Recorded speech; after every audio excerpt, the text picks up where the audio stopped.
লংকাত ভাৰতীয় জনতা পাৰ্টিৰ এখন সদস্য অভিযান সভা হোজাই লংকাত ৰবিবাৰে অনুষ্ঠিত হয় বিজেপি দলৰ সদস্য অভিযান সভা লংকা টাউন মণ্ডলৰ সভাপতি পাপু দেৰ নেতৃত্বত আয়োজন হয় সদস্য অভিযান সভা উক্ত অভিযান সভাত লামডিং বিধানসভা সমষ্টিৰ বিধায়ক শিৱ মিশ্ৰ আৰু হোজাই বিধানসভা সমষ্টিৰ বিধায়ক ৰামকৃষ্ণ ঘোষ উপস্থিত থকা পৰিলক্ষিত হয় হোজাইত বিজেপিৰ সদস্য অভিযান সভাত সৰ্বস্তৰৰ ব্যক্তিক বিজেপি দলত যোগদান কৰোৱাৰ উদ্দেশ্য আলোচনা কৰা হয় এই সভাৰ অন্তত হোজাই বিধায়ক ৰামকৃষ্ণ ঘোষে সাংবাদিকৰ মুখামুখি হৈ ৰাজ্যত সংঘটিত হোৱা ধৰ্ষণ কাণ্ডৰ বিৰুদ্ধে মন্তব্য দিয়ে এইটো এটা সামাজিক ব্যাধি নাম্বাৰ 1 এই সামাজিক ব্যাধি নিৰ্মূল কৰাৰ কাৰণে আমাৰ অসমৰ জনপ্ৰিয় মুখ্যমন্ত্ৰী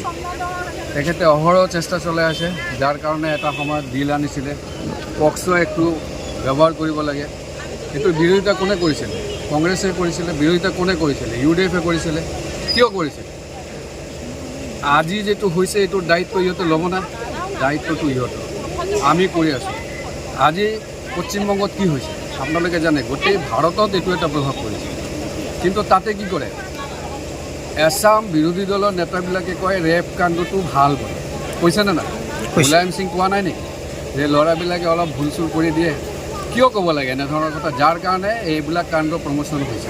মোৰ কথা হ'ল কি এইটো এটা সামাজিক নীতি এইটো নিৰ্মূল কৰাৰ কাৰণে সকলো দল সংগঠন আৰু আমাৰ যিটো শিক্ষা ব্যৱস্থা তাত অলপ স্পিৰিচুৱেলিটি থাকিব লাগে মৰাল শিক্ষাটো থাকিব লাগে এথিক্সটো থাকিব লাগে তাৰ ওপৰত আমি গুৰুত্ব দিওঁ কিন্তু এইটোৰ ওপৰত কংগ্ৰেছ পাৰ্টিয়ে সদায় ক্ৰিটিচিজম কৰে কিয় কৰিব লাগে সেইকাৰণে তেখেতসকলক এপিল কৰিছোঁ যে এইবোৰ ব্যাধি যদি সমাজৰ পৰা নিৰ্মূল কৰিব লাগে সিহঁতে আহক আমাৰ লগত আগবঢ়াব লাগে আৰু কিছুমান কঠোৰ আইনৰ দৰকাৰ আছে সেইটো আমি ব্যৱহাৰ কৰি আছোঁ আৰু যিসকলে কৰিছে কোনো হাৰি নাযায় সকলোৰে পানিছমেণ্ট হ'ব আৰু হোজাই যিটো হৈছে ইতিমধ্যে তেখেতক এৰেষ্ট কৰা হৈছে ধৰা হৈছে আৰু আমি পক্সো এক্টটো লগাই দিছোঁ তাৰ যিটো পানিছমেণ্ট হোৱাৰ হ'ব পক্সো এক্টত কি আছে আপোনালোকে সেইকাৰণে বিজেপি যদি আছে চিন্তা কৰিব নালাগে সকলোৱে সুৰক্ষিত দেখা এই আজি লংকা টাউনৰ উদ্যোগত দলনেতাসকলক লৈ পেলাই কাৰ্যক্ৰম হ'ল তেওঁলোকক অৱগত কৰোৱা হ'ল যে আমাৰ অহা দিন আমি কি কৰিব লাগে চবকে আমাৰ টাৰ্গেট বান্ধি দিয়া হ'ল কমেও মণ্ডল লেভেল 35,000 40,000 আমাৰ সদস্য আমাৰ ভৰ্তি কৰাব লাগিব আমি পাৰিম আমি নিশ্চয় পাৰিম দলৰ বহি অলপ সজাগতা দিলে তেওঁলোকে কেইটাতে অৱগত কৰা স্যাৰ শেহতীয়াকৈ ডিঙত যিটো নাৰকীয় কাণ্ড হৈ গ'ল ডিঙত যিটো নাৰকীয় কাণ্ড হ'ল এই সম্পৰ্কে কি ক'ব আপুনি কি কৈছে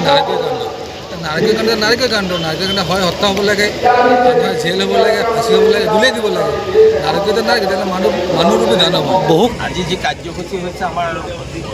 যোৱাকালি আমাৰ হোজাই জিলাৰ সদস্য ভৰ্তিকৰণৰ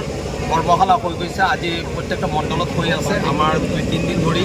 25, 26 আৰু 27 তাৰিখ এই তিনিটা দিনত আমাৰ 11খন মণ্ডল আছে হোজাই জিলাৰ 11খন মণ্ডলতে আমাৰ সদস্য ভৰ্তিকৰণৰ কৰ্মশালা হৈ আছে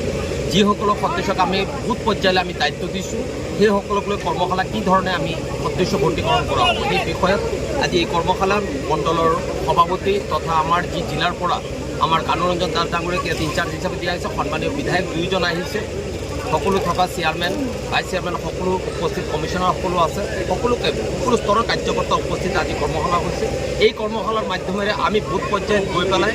আমি প্ৰত্যেকজন ব্যক্তিক আমি ভাৰতীয় জনতা পাৰ্টিৰ বিষয়ে বুজাই লৈ আমি কি ধৰণে সদস্য ভৰ্তিকৰণ কৰিব লাগে সেই বিষয়ে আমি কাম কৰাৰ বাবে আজি এই কৰ্মশালা আৰু এই কৰ্মশালাৰ পৰা আগন্তুক দিনত আমাৰ ভাৰতীয় জনতা পাৰ্টিৰ যি সদস্য আগত আছিলে তাতকৈ 3 গুণ আৰু 4 গুণ বৃদ্ধি হ'ব এই আশা আমি ৰাখিছোঁ